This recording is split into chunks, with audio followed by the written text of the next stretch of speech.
वडापाव खाण्याची इच्छा झाली आहे, तर आज आपण बनवणार आहोत गरमागरम वडापाव.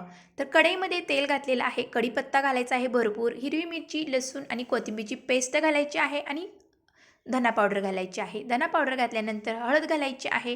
तर हा मसाला छान परतून घ्यायचा आहे. चवीपुरतं मीठ घालायचं आहे. शिजवून घेतलेला बटाटा कुस्करून घालायचा आहे. तर बटाटा घातल्यानंतर गॅसची फ्लेम बंद करायची आहे आणि हा बटाटा छान परतून घ्यायचा आहे. चवीपुरतं थोडंसं मीठ घालायचं आहे. भरपूर कोथिंबीर घालायची आहे. तर वडे बनवण्यासाठी आपली इथे बटाट्याची भाजी तयार आहे. तर हाताला थोडंसं तेल लावून घेतलेलं आहे आणि आपल्या आवडीप्रमाणे आपण आता इथे वडे बनवून घ्यायचे आहेत. तर आधीच मी बेसनचे बॅटर बनवून घेतलेलं होतं. बेसनमध्ये मी हळद, मीठ आणि तिखट थोडंसं घालून बॅटर मस्त बनवून घेतलेलं होतं. त्यामध्ये मी हे वडे बुडवून छान तेलामध्ये आता फ्राय करत आहे. सोनेरी रंगावरती आपण हे सर्व वडे तळून घेणार आहोत आणि तळलेली मिरचीही सोबत असणार आहे. आता गरमागरम आपले सर्व वडे तयार आहेत. पाव आणि तळलेली मिरचीसोबत आता हे वडे आपण फस्त करूया.